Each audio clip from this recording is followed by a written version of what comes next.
Hello, everybody. Thank you for joining the Great Dynamics podcast. My name is Ahmed Hassan, and today we have a returning champion. With me today is Bryan Stern. Bryan is the founder and head of Great Bull Rescue Foundation. He is a multiple tool combat veteran in the United States Army as well as the Navy. He was involved as a first responder in 9/11 and a Purple Heart recipient. Bryan has 25 years of military experience focused on special operations, specializing in hostage rescue, counterterrorism, counterproliferation, critical technology protection, and unconventional warfare. When Bryan saw the Afghans and Americans struggling after the Taliban, he organized a flight to get people out, and they were able to save 117 Americans. And since then have deployed 660 missions, saving more than 7,000 American lives in places like Ukraine, Sudan, Haiti, Israel, and Gaza, along with operations in the United States itself during the Maui wildfires and Hurricane Ian. Bryan, how are you doing, mate? Good. You left off operations in Russia, and of course, Hurricane Helene and Milton too are part of the problem that we have. Is you put numbers on your website, you're constantly doing things. Your website is always out of date, behind. Yeah. I hear you. Oh, thank you for filling it in. Obviously, we're gonna come back to it because you said something the other day that I found extremely fascinating. I don't think a lot of people even know this, but about what you guys did in Russia. And I think that's not, as far as I know, I have not really seen it being publicized that much. But Bryan, can you tell us a little bit more about yourself? I know you've been on before, but... Sure. So I joined the military as a kid. I was in the Army for a while, was in the Navy for a while, and worked for the government as a civilian for a while too. And I've always...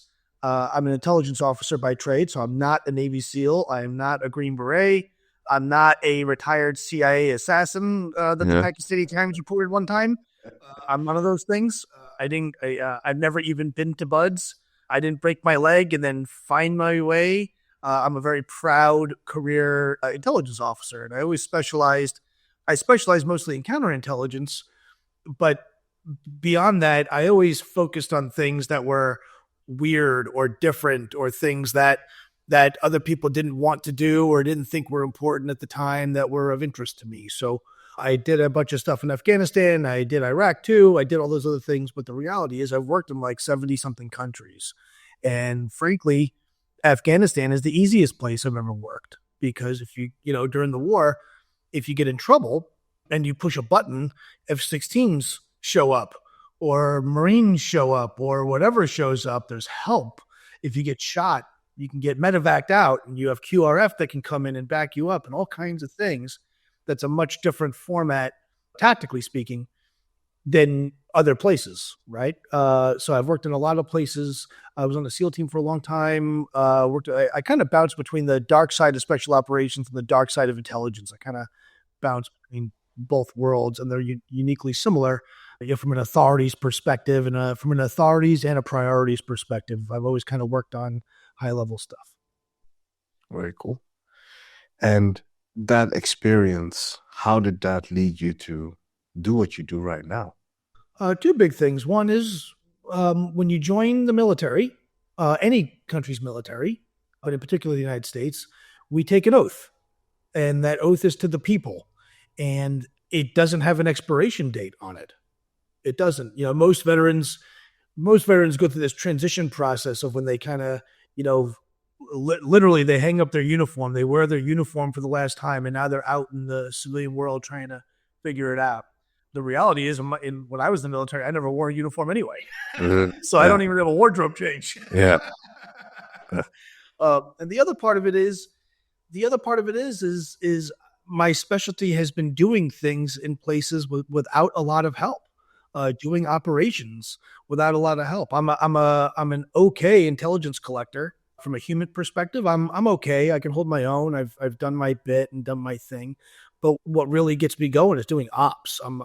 It's one of the things I love about CI versus human is it's very threat based or problem based, or there's a cherry on the end. If you're on the defensive side, you're protecting a thing. If you're on the offensive side, you're hunting a thing.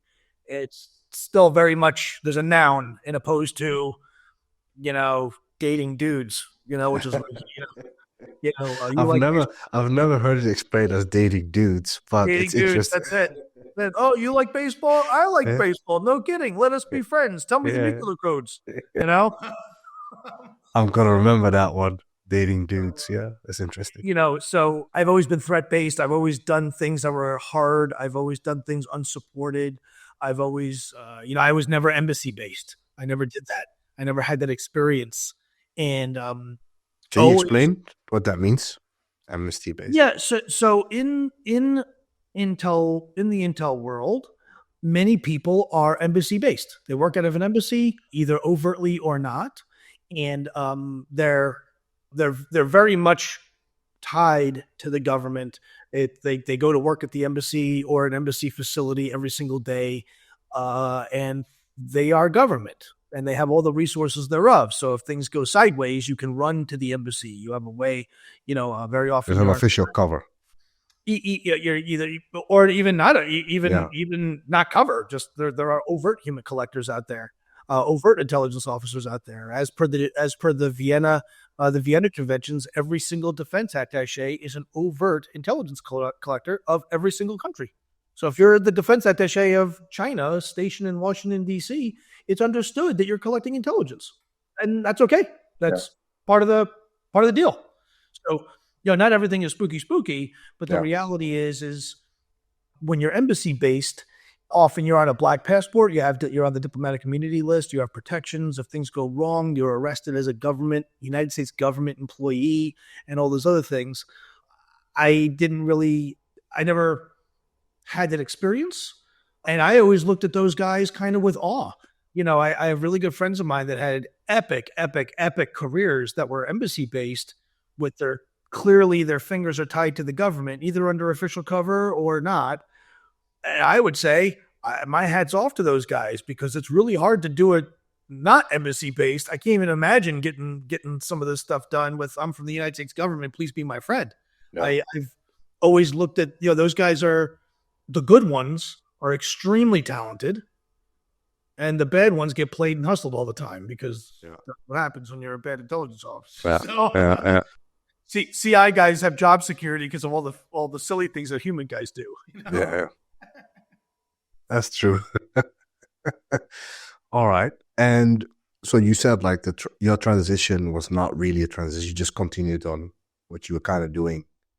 Yeah, so I did my thing, I did my part, and I was kind of done with this chapter of my life. I was in business and doing consulting, which is what all intel guys do when they get out. That's what everybody does. Yeah, I'm going to become an international security consultant because that's what you do. And it was August 2021, and I was asked to give a keynote speech for the 20th anniversary of 9/11 in New York City. I was in both collapses. I'm a 9/11 survivor. I don't call myself anything other than that. I was in the Army as a kid in New York, and came out of work on the morning of 9/11. Tower 1 was hit. Tower 2 would get hit pretty quickly thereafter. They fell in reverse order. I was right at the base of Tower 2 as it collapsed. It ran for my life. So in August 2021, I was working on my keynote speech for the 20th anniversary of 9/11. At the same time, it's the fall of Afghanistan. And clearly not going well, right? Politics aside, I think it's universally understood that the way that went was poor from an execution perspective. I've always been one of these guys that believed in leaving Afghanistan. I'm okay with leaving, but you have to leave it with dignity and honor, not disgrace. Tying the withdrawal to the Taliban and Al-Qaeda's greatest victory, 9/11, I think is kind of stupid. I think we should have picked, we could have picked Martin Luther King Day or something. Didn't they pick that day? Any other day, would have been a better, would have been better than to tie it to their greatest victory. That's just not good sports, right? Yeah. Just sports. Yeah, for sure. So as the withdrawal was happening, people were calling me. I have friends in Afghanistan, sources that I've run, and Afghans that I fought with. My last gunfight, I'm here today because of the Afghans, not because of the Americans. The last time I got shot at in Afghanistan, it was the Americans, Brits, and Canadians shooting at me. And thank God they couldn't shoot straight, or I'd be dead right now, right? So poor gate dog. So, we take that very personally. And what happened is I'm going through two very emotional events. I'm working on my speech for 9/11, right? Which is an emotional thing for me. At the same time, I'm watching the withdrawal of Afghanistan. I have friends calling me saying, help, help, help, help, help. And I was out. Breaking news on Fox News. There's a C-17 taking off out of Kaya. I've been to that airport a gajillion times. And I see Afghans falling from the airplane. And I say to myself, what planet am I on that 20 years later, almost to the day, this is 3 weeks earlier in 9/11, what planet am I on that 20 years later, almost to the day, the Taliban are back in control? I've buried many, many, many friends in Afghanistan over these 20 years, fought there, bled there, starved there, and people are jumping to their deaths as a better play than staying where they're at. And the last time I saw that was on the morning of 9/11. And I said, I can't take it. I can't take it. Clearly, it's not going well. I know how to do exfils. I've done many of them, good ones and bad ones. We've only been in Afghanistan for 20 years. We've got friends everywhere. The warlords in the north, some of them are very good friends of mine, still to this very day. Governor Atta is a very good friend. General Dostum is a very good friend. They're friends of mine today. I was talking with Governor Atta just last week. And we put together a loose plan, and we kind of said, all right, this is what we're going to do. Lots of people were trying to help, and I said, well, I'm a field man. Let's pack our stuff, pack our bags. We'll fly to Uzbekistan. We'll jump the border, and we'll get to work. And that's how we started. That was 7,126 lives ago and over 700 missions ago, which is wild. Wow. Yeah. That's crazy. And I saw you guys are a foundation. How important are donors to you right now? We don't even get a thank you from the government, let alone a penny. So, we've done since then, we've done over 700 missions. We've broken people out of jail from Russia. We've done babies. We've done hurricanes. We've done fires. We've done Sudan. We've done helicopters. We've done all kinds of stuff. And I can't even get a thank you note out of them. So when you ask about donors, the three things that I need to operate is, one is I need a requirement. I need someone in trouble to go rescue, right? Number one. Number two is I need to know that we can do it. I need the team to do it, right? And number three is the resources, the funding. And if I only have two of those things, no mission.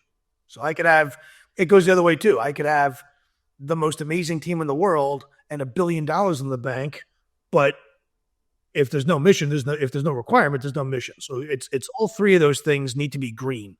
But funding is always the hard one. Today, there are more Americans in captivity than we've had in the last 45 years. Right? My team is, I would say, the best. We've rescued more hostages from captivity this year than JSOC has. And my entire operating budget is like a rounding error for lug nut grease, for brake pads in the JSOC motor pool. Yeah. Yeah. So, but funding remains the biggest problem. It really does. We are, and not picking on JSOC. JSOC, I taught, a lot of my, I have obviously a lot of friends of mine that are operators. Very often they want to play, but bureaucracy gets in the way. And that's what makes us so special is there's the speed of government. Slow, right? Fill out your form in triplicate.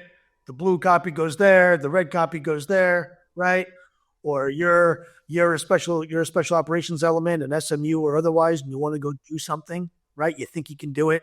Write up your plan, and that goes to your boss, to his boss, to his boss, to his boss, to his boss, to his boss, to his boss, to his boss. There's some colonel in there who really wants to be a general. There's some general in there who really there's a 3-star who wants to be a 4-star. There's an ambassador who doesn't want to make the president angry. All these other things. There's ambassadors that have other equities at play, right? That are good. That's government. Then there's the speed of business, which is way fast. That has dollars and cents at the end of it, right? If it makes money, they say yes. That's business. But there's still a process. There's a speed of war and disaster, which is fast. And then there's the speed of need. The speed of need is lightning fast. When you're calling saying help, you are already in trouble. That's why you're calling in the first place. Exactly. Right? Yeah. You don't call 911 or 999 when everything's okay. You call when your house is on fire. Imagine if you called and your house is on fire and they said, yeah, we'll be there next week. You would say, no, I need help right now, right now. Well, that's where we like to operate. I don't answer to anyone. No one. My team and I answer to absolutely nobody. We have to be respectful of the laws of the countries that we operate in and the cultures of those countries and all those things, of course. But from a bureaucracy and approval perspective, I answer to one person and one person only, and that's to the parents and the families of the people that we seek to rescue. That's it. That's it. Our donors make that possible. Amazing. You mentioned something there that I wanted to talk to you about, the breaking out of people in prison in Russia. Please tell me about that one. Well, we've done a number of these things. I've been on the, I made the front page of the Moscow Times, November, I guess it was last year, or 2022, I don't remember. We do two things real well. We do rescues and we do evacuations. Imagine if you're in a car and you're in the middle of nowhere and you run over something and you blow out your tire. Generally, you're okay. You're stuck, you're in a bad spot, but really what you need is a lift. And there's no good way to give you a lift. That's an evacuation. If I take you and I put you in the same car and I set the car on fire, things have changed. That's a rescue. We do both. One of the things that we became very popular for was our work against the Russian intelligence service in Russian-occupied Ukraine, is where we started, where we were able to, one of the principles of us is we build infrastructure. We build clandestine human and physical infrastructure all over the world. So that, as an example, the war in Ukraine didn't start until February 24th. My team was on the ground January, almost 2 months earlier. We figured out all the places that would be occupied. We went to all those places and we made friends in all those places and we built infrastructure and safe houses and observation points. And we figured out where all the checkpoints would be, not knowing for sure if the Russians were coming. I thought that they would, but at the time, even there were lots of doubt that it would even happen. I felt pretty good about it. And then what happens is the Russians invade and our super secret spy network and infrastructure finds itself exactly where it should be. 200, 300, 400 miles behind enemy lines. Exactly where a good network should be. Now, I own those streets. I know where I have a level of veracity and fidelity of information that at the time was unprecedented. No one thought to go build all this stuff before. One of the things I like to talk about is Noah's Ark. Noah built the ark before the flood. It's the same thing. So what happens is a couple of Americans, we've done many of them now, find themselves stuck. They wanted to leave. They couldn't. They asked for help. It didn't come. The U.S. Embassy had evacuated early, way premature, I would say, where Americans, they said, yeah, we're leaving. Good luck to you. And people don't realize that Ukraine is the second largest country in Europe, only after Russia. It's a huge, giant country. When I work in Russian-occupied Ukraine, I'm 31 hours away from anything that looks like a friend. That's like doing a job in Tampa, and my backup is in California. It's far. So what happens is we have a few seminal cases. We have a few that we talk about and a few that we don't talk about out of respect for the families. Our most famous one, that's the most well-known, is a case, the American's name is Kirillo Alexandrov. He's an American kid from Detroit who gets arrested for espionage by the Russians in a village outside of Kherson City in Russian-occupied Ukraine. He gets arrested on April 1st, 2022.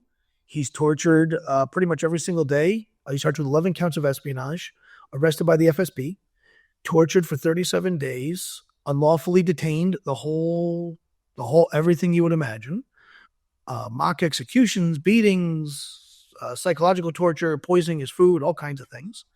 Very terrible. From the Russian perspective, he is an escaped fugitive. Sadly, I don't have prisoners to exchange. I wish I did. Sadly, I don't have $6 billion to give. I wish I did. Sadly, I can't lift a sanction. I wish I could. Sadly, I can't put a sanction on. I can't invoke a sanction. I wish I could. So we have to do it the old-fashioned way. And there's really two good ways. One is kinetically, which doesn't work. The other way is tradecraft. And that's our specialty. The Russians call me Amerikansky Volshadnik. It means the American magician or the American wizard. Today, the Russians don't know how we did it. I've even shared with them some of the details that are safe to share, and they don't even believe those. There are Russian GRU guys that think that I took him out on the Dnipro River, which is not true. I wanted to, truth be told. I'm very transparent about it. I was really wanting to do a maritime operation because there were dozens and dozens and dozens and dozens of checkpoints everywhere. And if I took him out of the water, it defeats that hazard, that threat. And I could never get that really to work well, so we didn't do that. So we had to do another plan. We went through 8 different versions of plannings, and it was the ninth one is what I actually did, and we did it on Victory Day as Vladimir Putin went to the microphone in Moscow. So he's a red square. They're doing the flyover. He does, check 1, 2. Is this thing on? And in broad daylight, we made our move and stole him and defeated 52 Russian checkpoints. They still have his passport. So imagine the only American spy for like 3,000 miles, and he's covered in tattoos. So he sticks out. He's not exactly, he doesn't blend in. Without a single piece of paper, through 52 Russian checkpoints in broad daylight to safety. That's amazing. One of a few. There's a movie somewhere in there that's incredibly fascinating. And so I know you've been doing this for a while, and you guys are looking to expand and do more and be involved in more places. You just mentioned Syria. That's something that you guys are looking at or deploying to actually already. So where do you see yourself a year from now, 5 years from now, 10 years from now? Do you have a plan that far? Or? Yeah, I think so. A few things. One, we've now done operations inside of Iran. We've done operations inside. The only Americans to come out of Gaza that were being held. We got out. 5 kids January this year. So we kind of blossomed into a much bigger thing where we have active operations in the Middle East, Europe, Asia, Africa, and the Western Hemisphere.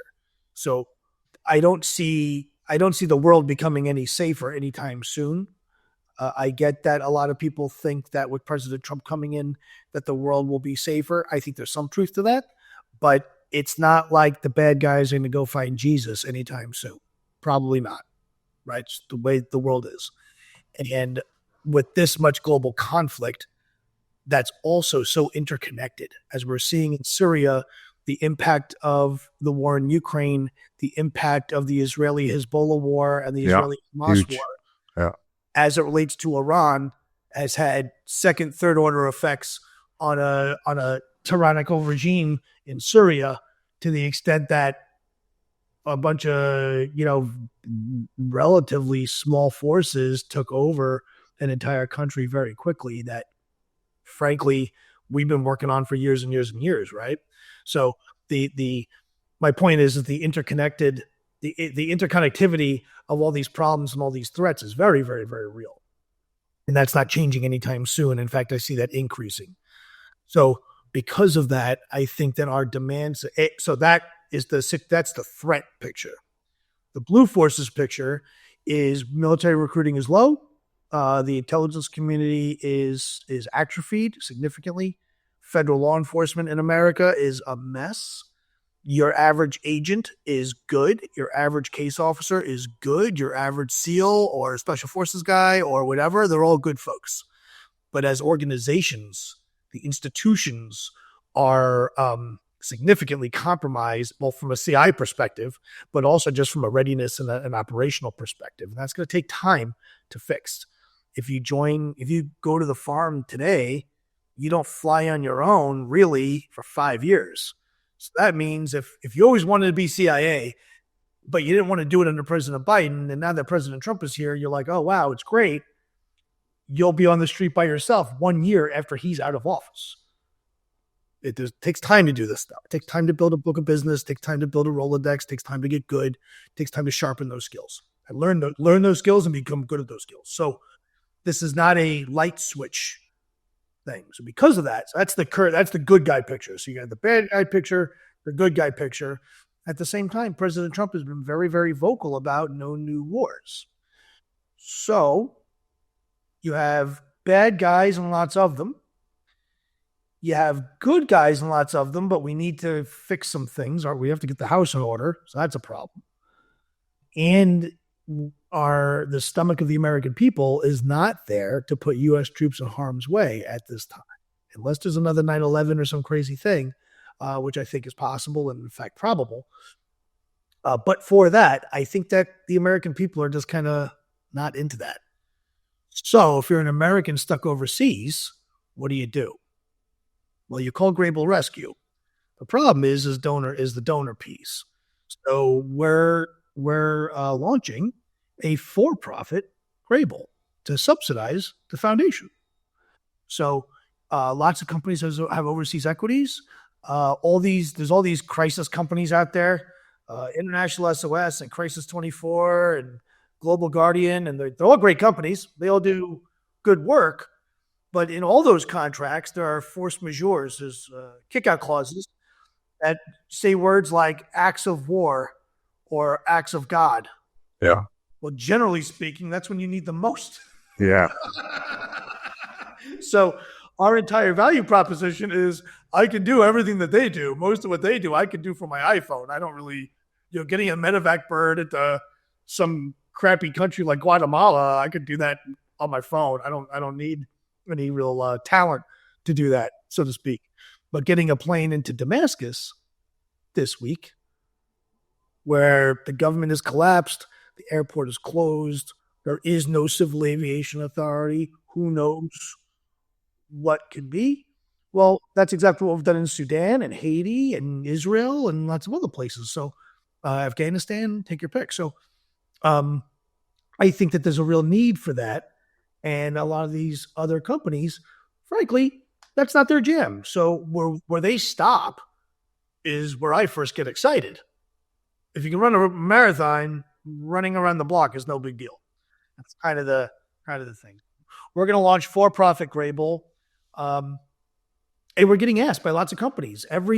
Each one of these other international SOSs, and they're good guys. I'm not picking on them. They're good guys. They do great work, and I'm not picking on them at all. But the reality is, they've all called us saying, "Hey, we have a client in Beirut. Can you help?" And we promised our client that we'll get them out. Can you help? And I'll say, yes, make a donation because I'm a nonprofit, and we'll work on it. And they say, well, we can't do that. And then I'll say, well, then, you're for profit. I'm a non-for-profit. I'd love to work with you, and it gets all screwed up. As a for-profit, I could say, let me send you an invoice. And then that way you pay for the operation. We could do the operation and we could save lives, which is all that we really care about. At the end of the day, all I want to do is save lives. If I was Bill Gates or Mark Zuckerberg, I would just do it. I just don't have that kind of that kind of money. And I mean, this is something you mentioned. You talked about force majeure, acts of war, acts of God. That's a lot of insurance talk. Where do you see the role of the insurance industry in what you're doing? I think they should have a big role. I think it's not fair if you're an employee of a company and you take a job wherever and you're doing your job. I don't care what it is. I don't care if it's cleaning toilets or building a data center or what have you. That company, if they send you out to some place, things happen. I mean, it's just the way people get their legs broken. It's not all, oh my God, there's a natural disaster or a big war, the Russians crossed the border. Lots of things happen. I would argue that if your employer sends you overseas and you're under their care, they have a duty of care and a duty of responsibility to take care of you. And you should have an insurance policy that says, we'll do what we got to do to get you home and get you out of there safe. In my career, I've always been like allergic to the word no or can't. I hate that stuff, right? I don't like it. In fact, every single thing that we've done as Grable, people have said can't be done. Every single thing. You can't land an airplane under the Taliban. Can't be done. You know how many airplanes have landed in Afghanistan since then? You can't break somebody out of jail from the Russians. I've done 12.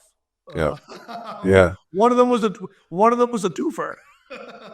So, everything's possible from an insurance perspective. If you go overseas, your family, who you're trying to, I would say that your average company should take care of their people. I just think that we're all human, I don't care if you're Muslim, Christian, Jewish. I don't care if you're black, white, or purple. I don't care if you're gay or straight, hairy, fat, short, skinny, bald. I don't really care.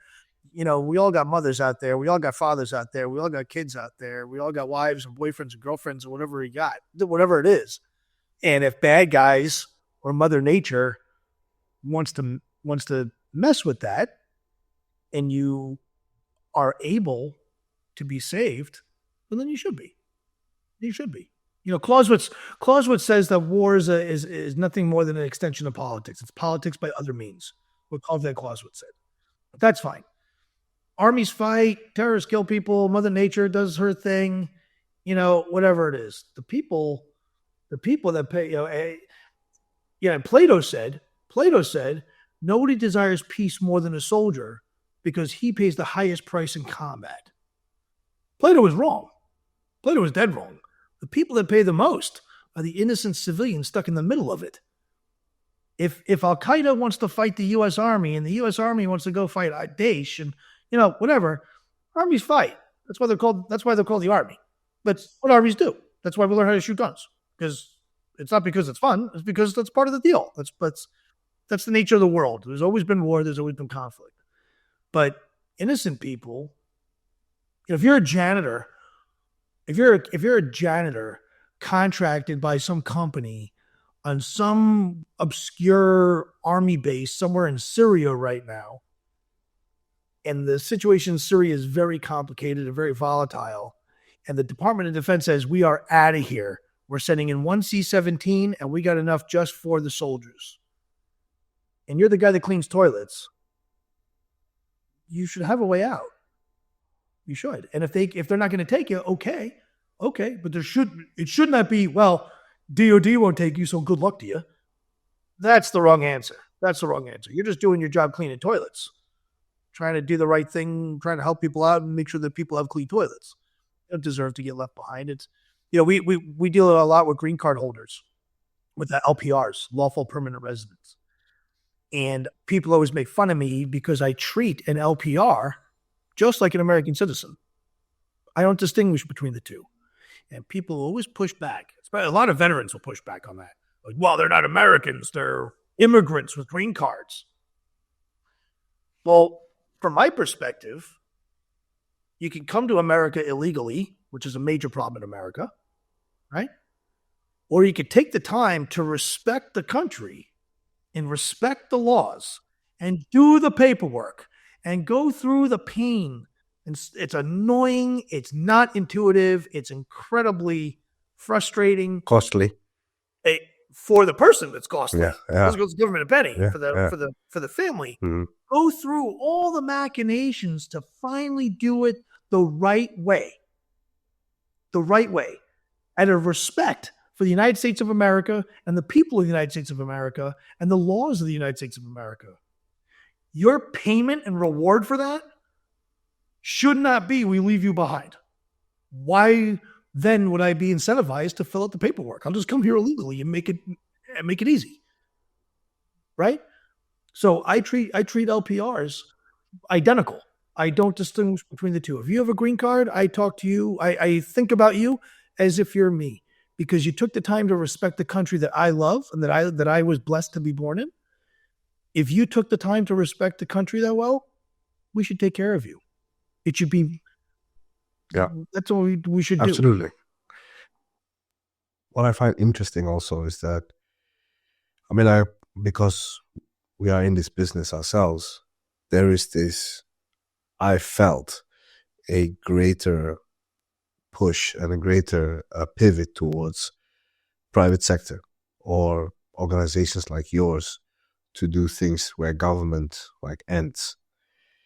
Do you see the private sector playing a larger role? Because now I'm seeing private sector, for example, intelligence providers are sometimes quicker than government and have better networks. So what's your opinion on that? I think that's the right answer. The private sector, we used to talk about public-private partnerships. There used to be the big buzzword, public-private, right? My really good friend, Chris Miller, who was President Trump's last Secretary of Defense, he's one of my dearest friends, talks about this frequently. And it used to be public-private partnership. It needs to be private-public partnership. We're going to flip that around. In today's world, the private sector, and it's not just today's world, it's always been, but it's becoming more and more and more apparent where the private sector can be faster, leaner, meaner, often better, certainly faster. I'm on my way overseas. If I were government right now, there'd be 30 people that would have to approve my orders and book the travel and do all the things, whatever, right? Instead, I'm going to do it on my iPhone. It's just easier, just faster, better, quicker.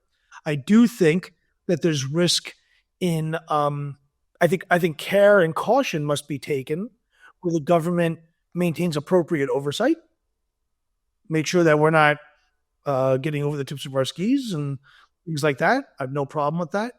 One of the things that we do at Grable is, at Grable, if we are working on a case or a situation where there's Americans involved, I always make sure to transmit up to the U.S. government, right? Now, they won't help me out and they won't transmit down. I don't have a need to know. They're not going to give me anything classified or anything. I don't have a need to know, but it's on me to transmit up and keep them informed. It's just like professional courtesy, right? And again, if I tell them, hey, I'm going to go to this house and I think there's a hostage there, I'm going to go and this is our, kind of what we're thinking. And they say wave off. They're telling me wave off because some of my colleagues from a SEAL team that I was on might be going to that same house at the same day, at the same time. And when we hit a house, everyone goes, but the picture on my bracelet. There's a reason why SEALs don't learn how to use handcuffs, right? They don't. That's what they're there for. Yeah. They don't bring lollipops or handcuffs. Yeah. So, but I think that's the role of government. I think that they should.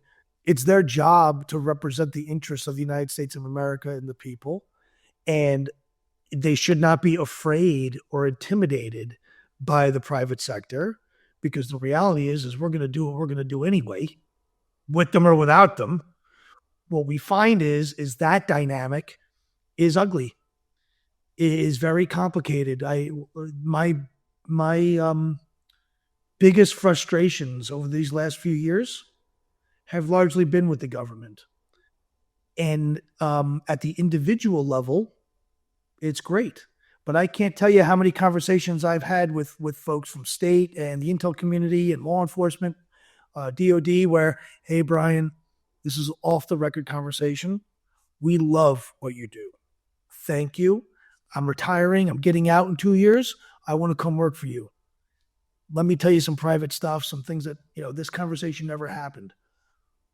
On the record, we do not support what you're doing. We do not condone you. We do not endorse you. And bad.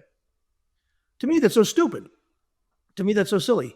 We're all, if I'm a State Department guy at U.S. Embassy Beirut, and my team is in Beirut, in Lebanon. We just had a case like this. There's nothing preventing us from working together and collaborating other than security clearance stuff and egos. I don't care about the clearance stuff. I really don't care about the ego stuff because we're going to do what we're going to do. We just had a case in Lebanon where there was an American kid by the name of Zach. This kid has been asking U.S. Embassy Beirut for help. He was all the way stuck in the South. And he kind of put himself in a bad spot. Okay, no problem. But he's still an American citizen from Las Vegas. And he's asking the U.S. Embassy in Beirut, which is not evacuated, which is open, fully functional, where the embassy has been saying all Americans need to get out of here because it's dangerous and the situation is volatile. It's a level 4 country, all those things. Zach had been asking for help for 7.5 weeks. And they couldn't do it or wouldn't do it or tried but failed. I don't know. I don't care either. He got a hold of us by accident through social media, and we had him safe in 13 hours. 7.5 weeks versus 13 hours. Maybe, just maybe, we should work together. Because we can do things faster, leaner, meaner. We don't have to worry about things. We don't have other priorities. If I'm the ambassador in Beirut, she's got 100 things to worry about. And they're all important. Zach is just one of many things. She's got Hezbollah problems. She has hostage problems. She has economic problems. She has foreign military sales problems. She has all kinds of things. All kinds of, the relationship with America and the laugh, America with the Lebanese government. And to be fair, if a Black Hawk comes down to pick him up, there's all kinds of pictures taken and videos, and then what? Yeah. Right. That's what I'm saying is for me as Grable, I have no problem at all if the government won't do something. There's logic in all this stuff. I have never met anyone, even when I've been frustrated with the State Department or DOD or whoever, I've never met anyone, even on the political side or any of that stuff. I've never met anyone who said, you know what a good idea is? It's let's leave Americans to rot in the war zone. True. I've never heard anything like this by anyone in any capacity. The net result is that's what happens, but I've never heard that intent. There's logic based in these decisions, and I get that logic. At the same time, I don't care about that logic because I can fly a Black Hawk into southern Lebanon if I want, and I don't care. It's fine. Yeah. It's fine. Yeah. So do you think... I think when we talk about public, just to go back for a second, when you talk about public-private, the private sector, I think that is the answer. I do think there needs to be much, much, much, much tighter integration between the private sector and the public sector. That does not happen right now. I don't care what anyone says. There's defense contractors that make $1 billion a day. They're in it for the money. I don't see that a lot of people are in it for the function. Yeah.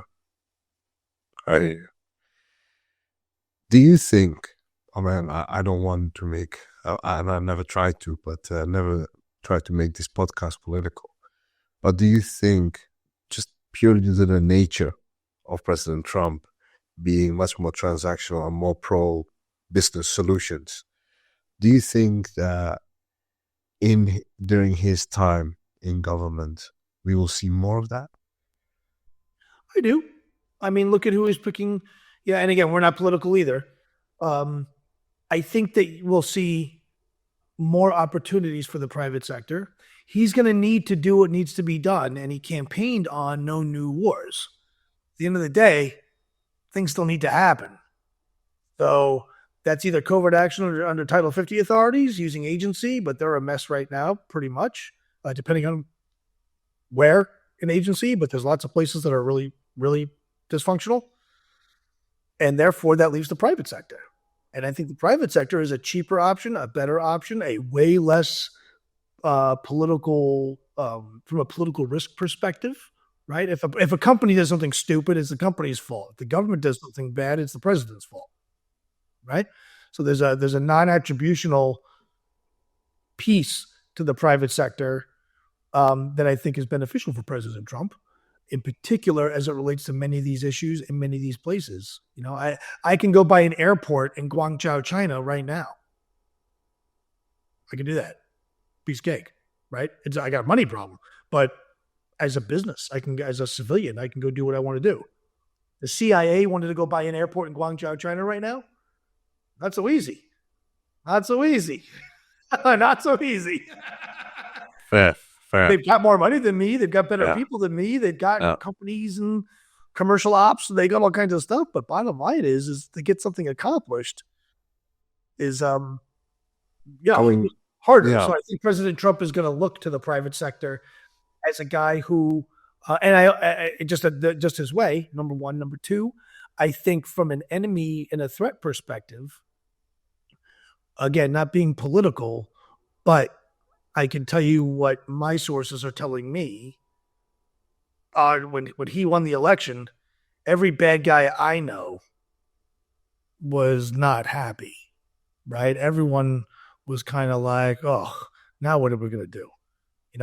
So, Trump is back and he's a one-term president. So he's got nothing to lose and he's coming back with a vengeance. This is bad for me if I'm Daesh. This is bad for me if I'm Russia. This is bad for me if I'm President Xi. This is bad for me if I'm the cartels, which he's going to designate as a foreign terrorist organization. Do you think that's going to happen? 100%. I think he's nuts. I think he's crazy not to, personally. Yeah. I think that's what if I were, I would give anything to be a senior guy in the National Security Council or an advisor to the White House. That would be my first executive order if I were president of the United States. No, first thing I would do. That would be the first thing I would do. It designate the cartels an FTO between the fentanyl piece, the human trafficking piece, the immigration piece, the Hezbollah piece, the Iran piece, the Russia piece, the China piece. That they are much more of a strategic threat than Al-Qaeda ever was. Yeah. Right? Yeah, absolutely. More Americans have been killed as a result of them than a lot more. Any terrorist group out there. Yeah. I would turn JSOC loose on the cartels, and I'd have my Tinker Tape parade already. The cartels are pretty bad; they're vicious, but I certainly would feel bad for them if my old colleagues went after them. I don't think that would work out too well, but for the cartels. Why do you think that hasn't happened? I think political will, and I think they hadn't. I think political will is a big part of it. I think there's a big part of it's an ugly thing to say. It really is. I think it's an ugly thing, just from a voting perspective. If we're bagging and tagging, 100,000 Latinos, that's how you lose the Latino vote sometimes. Now, and again, the benefits of not being a politician are, I don't care. I don't care if you're black, white, or purple. I don't care if you hablo español or washo jingwaren. I don't care if you're Chinese or whatever. You kill my people. You hurt my people. You kill my people. I get to hurt and kill you back. That's how it works. Yeah. Sticks and stones. Yeah. Life in the big city. Don't swing it. I sat with a guy in Sudan one time, or doing things in Sudan, and we had a very, very big difference of opinion. And I was very clear. I'm like, I don't want to kill you, and you don't want to be dead, man. No, let's not go down this road. But I assure you, there's one of you and there's 30 of me. It won't work out well. Let's not do this. Let's figure out a way to be friends. But make no mistake, you are in the way, and you are in the way of me saving my people, and my people are in trouble, and you're my problem. You could be my problem, you could be my solution, or you can just be out of the way. Yeah. Any of those are okay for me. No, absolutely. Right. So I think if I were I'm not on the National Security Council. I'm not the director of covert operations at the NSC. I'm not in these things. But I would designate them an FTO. I'd send a bunch of case officers down to go liaison with the cartels, and I would say, look, guys, we're going to ask you once nicely. President Trump is angry at you. He's going to ask you once. You show results and you show them quick, or you're gonna have a very serious problem on your hands. You're pretty scary to the Border Patrol. You are not scary to JSOC. No, you're kind of funny, actually. At the end of the day, you turn JSOC loose and you say, solve this problem. Yeah. What about the Mexican government, though? If they don't buy into this? Well, when the night of May 1st and morning of May 2nd, the Pakistani government didn't buy into killing Osama bin Laden. Seemed to work out okay. Do we only work in countries where the government says, please? No, I understand that, but this is a neighbor, so it's maybe a bit. It's uncomfortable. Yeah. I would have, if I'm President Trump, I'd have the same exact conversation with everybody. I would say, if I were President Trump, I would say, look, not you, but people near you and people that are in your jurisdiction are hurting and killing my people. You could be my friend and help me go after them, or you can choose to side with them. Yeah. And I feel bad for you. I will, fair enough. I will make your wife a widow, and I'll feel very terrible about it. Yeah. Mark my words. I will make your wife a widow. I will. I mean, I don't think people doubt Trump, especially after Soleimani, which everybody said was like what's up? Not the thing to do. But what I wanted to ask you, you mentioned something already about this. I know we've talked about this in the last time that you were on, is if you're a young person now and you wanted to be involved in intelligence, security, whatever, what advice would you give them today, knowing what you know now about how government works and how the private sector works? From an education perspective, have proper command of whatever of the language of wherever you're from. So if you're a French kid listening right now, know how to write. It is the number one problem I have at Grable, actually, is finding people that can write well. Such a problem. You cannot AI your way into this stuff. We can help you with that. Finding people that can write and message is a real thing. So I tell everybody, don't major in criminal justice. Don't, if you're going to learn a language, learn one that you can master. I'm going to go learn Russian. If your Russian sounds like my Mandarin, you're not fooling anyone. It's always good to have language ability, but it's good to have good language ability. Yeah, absolutely. Right? Yeah. When I travel, one of the things that I do like clockwork, wherever I'm going on the flight over, is I'll download a language app. I have an app that I have a few different ones, and I learn how to say please, thank you, help me, where's the bathroom, I'm sorry, and a few other key phrases in that language. Because I've learned that as long as you can be polite, the rest you could do a Google Translate and charades. That's a great piece of advice, actually. If you can learn how to say I'm sorry, right? And you can say please, thank you, and I'm sorry, and help me, you're more or less okay. You really are. It's really, it really goes a long way, honestly. Because as long as what I find is you're not fooling anyone that you're not from there. Yeah. But you can show that you're courteous. Yeah, absolutely. Yeah. Polite, right? So I do that religiously wherever I'm going, always. So advice for kids, I would say, the other thing I would say is join the military, join the government. It's the best training in the world. It's the best information in the world. It's the best access in the world. And there's something to be said for serving. It's part of, it's part of it. It really is. I'm private sector now, but I wouldn't be the man that I am without my years of service. I wouldn't have the experience that I have without those years of service, right? I wouldn't understand concepts, security and hierarchy, and how to screw up and how to get yelled at, right? Other big problem I have. Oh my God, this new generation, they're just so soft. Like, Doesn't every generation say that about the one that comes after? I don't know. You know, I hear what you say, but it's, I, you know, I was, I was never, personally, I was never, and I screwed up a lot. I was in my career.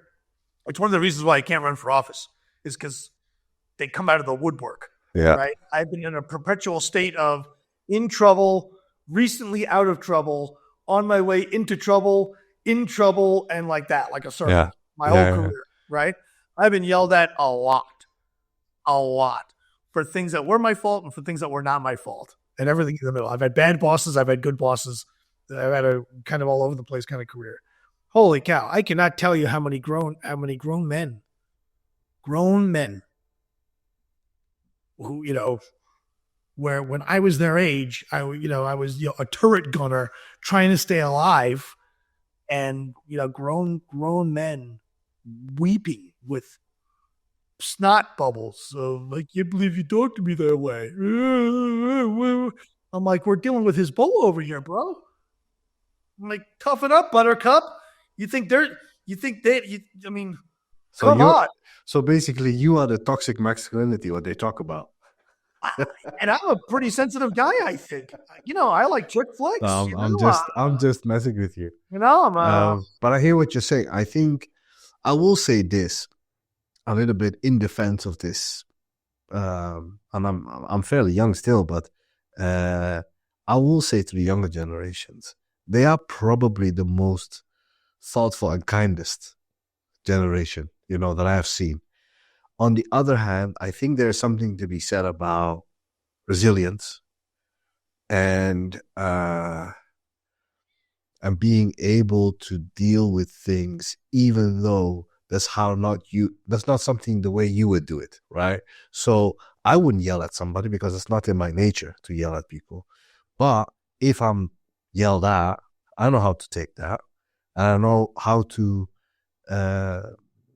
because I think when you're yelling, you already lost the argument. You know what I mean? So I think, but what you're saying, I also see that where even in the last 5 years, I've seen a change where I don't know if it's COVID or, we haven't worked a lot face to face anymore. A lot's now remote and people don't know how to deal with it. But there is something to be said about resilience, even how you deal with criticism. I think everything now today is like when you get in trouble to school, and especially like where I live, but when you get in trouble at school and you got home, if I got in trouble at school, my mom would say, "What did you do?" If you get into trouble at school today, parents say, "What did the teacher do?" right. And I think so we are not really helping them, giving them the tools, to deal with, There's a real accountability, and there's a real accountability. And it's not really accountability. There's a real ownership problem, right? So I had a boss tell me one time. I had a very influential boss who became a real hero of mine, and he says every time you point the finger at somebody, 3 are pointed back at you. Right? Right? There's an epidemic, certainly in America, and certainly in government, where leadership is hard to find. Right? Good leaders are hard to find. Right? We have a lot of managers. We have a lot of those, and very good managers. But if we had to do D-Day today, we'd lose. Right? There was no PowerPoint or briefing, or if you're a company commander on the beaches of Normandy, you weren't saying, "Sir, we are here. Do you think we should advance?" "Oh yes, based on my risk matrix, you are a level 2 on a scale of 5. You're in the yellow. Yes, Captain, proceed." Like, they just figured it out. We couldn't do that today, I would say. We're good in ambushes and that kind of thing, but like real big movements and stuff, it's a lot of let's communicate a lot and get permission and manage. And we saw this in Maui, where my team and I did 2,400% more helicopter operations than the entire Department of Defense combined the first 6 days. Recognizing we launched from Tampa, Florida, and there are 500 military aircraft in Hawaii, and it took them 6 days to figure out how to go from Hawaii to Hawaii. 13 minutes, 13, 14, 15 minutes with no one trying to kill you. No one trying to shoot you. Yeah. Okay? Yeah. We think that President Biden called the Pacific Fleet commander and said, this is the commander-in-chief, I order you not to fly? No, that's not what happened. What happened is the people that control the aircraft asked for permission. And they had to route it up and do a staffing package and do a thing. Well, if I were there, I would have said, I'm legal, I'm ethical, I'm moral. If that means I have to stand for a mistake that I made, so be it. Get in the aircraft, go save some people. Go. What are you still doing here, pilots? Get out of here. Go. And if that means I get jammed up, then I guess that's what that means. Life in the big city. We, in the younger generation, does not have that sua sponte. In Spanish, they would say ganas. That kind of forward-leaning fortitude. It'll be okay. The sun will come up tomorrow, and if I get beat up a little bit, I guess that's what's going to happen. When we broke Carrillo out of jail, May 2022, I talk about it pretty publicly. My team, a lot of my team, had turned on me. They thought they thought my ego was driving, because it was like, it's too hard. It can't be done. He's in the custody of the FSB in a facility in Russian-occupied Ukraine, 300 miles behind enemy lines. Where he was, it was so safe, the Russians were playing soccer. Like, it wasn't even war there. It was safe, right? They're like, it can't be done. Bryan, your ego is driving you. You're spending money. You're focused on this. You're not doing other things. We have other things that we're doing. We're doing buses and babies and all kinds of other things going on at the same time and whatever. And a lot of people were, I don't want to say worked against me, but they didn't believe. They didn't believe. Mm.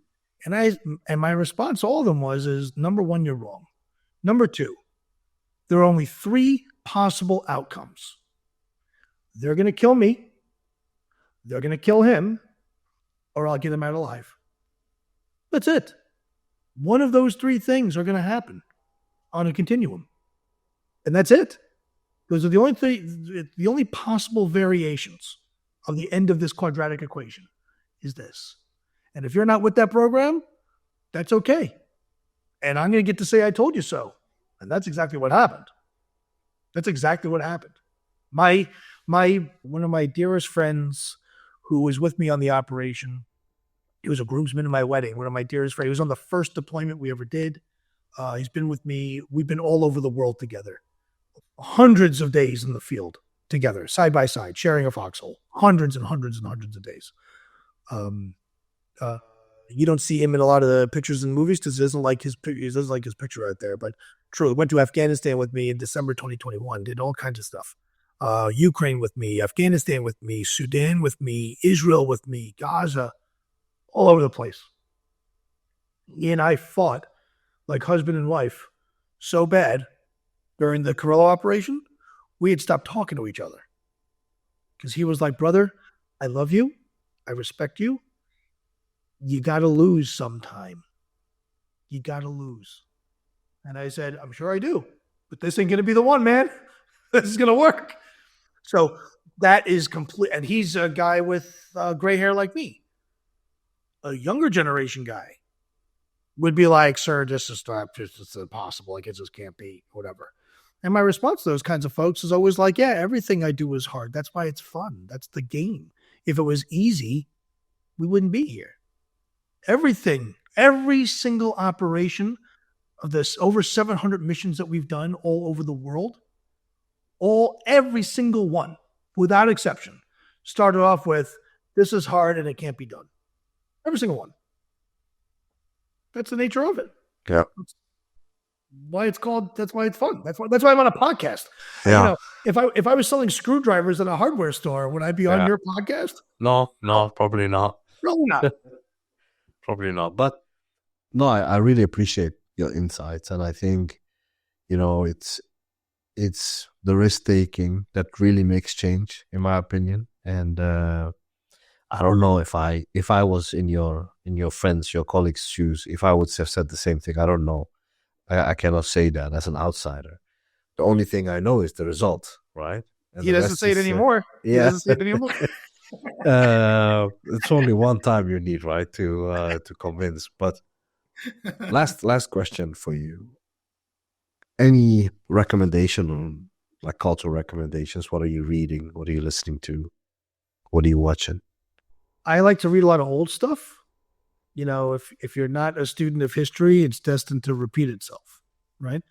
So I read a lot of older stuff, classics, Code Via, Informing Statecraft, Code Via, Informing Statecraft, Unrestricted Warfare. There's this guy, I got into a debate, I forgot what news station I was on, and this guy is talking about the changing nature of war and how the future, Sean Hannity said it last night on Fox News, with the soon-to-be Secretary of Defense, Pete Hegseth. And he says the nature of war is changing. Wars will be fought from air-conditioned offices. That's true. But they will still be fought on soil somewhere with people in the way. Drones are great. Drones are good. It means the pilots aren't at risk. But the things falling from the drones are still hitting people. Bad. Yeah. Absolutely. Yeah. It's Unrestricted Warfare. Is that Sean Mailer's book? No, Unrestricted Warfare is written by a couple of Chinese guys. Yes. You're talking about the Chinese way of war. Chinese blueprint. Yep. That's a good one. I think there is a lot of people don't know this, but maybe you do. But there is a part 2 of that book. Yes. One of my good friends, she did her dissertation on the second one. She translated it, and which is really good. And she's an intelligence officer in Singapore, and for the government. But yeah, her insights were amazing.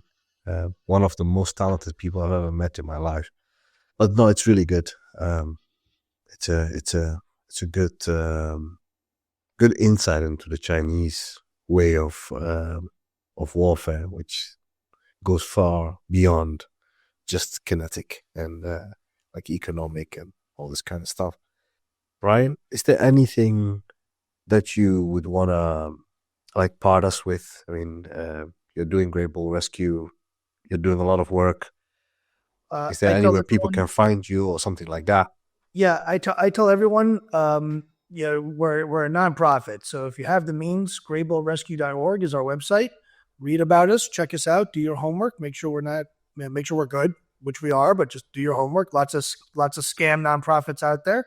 Lots of good nonprofits that turn bad out there. So do your homework and your due diligence. And also on social media, LinkedIn and Facebook and Instagram and all that stuff. Follow us and share. Over 82% of our cases come from someone sharing our social media stuff with a family. It saves lives. I hate social media. I think it's so annoying, but there's an operational benefit to it. And if you can't afford to donate, that's okay. But you can choose. It costs you no money. Click it and share it, and you never know. It happens all the time. God, I am amazed. Mark Zuckerberg has more saved American lives on his hands than he knows. It's really phenomenal. It's fascinating, frankly. Yeah, fantastic. But that is the world that we're in. Yeah. When you call the State Department, then you ask for help, they don't give you my number. Yeah. So so for your listeners, if you can donate, that's great. I appreciate it. We need it. but literally you can be part of saving lives just by following us and sharing our stuff in your networks. It really goes a long way. It really does. Yeah, we will add all of that to the show notes, as we always do. Bryan, thank you so much for your time and your insights, as always. I feel like I learn something new every time we speak. Thank you. And for people listening, please, support Grable because they're doing amazing work. I wouldn't have Bryan on the podcast if they didn't. And I'll see you guys on the next one. Thank you. Thank you, my friend.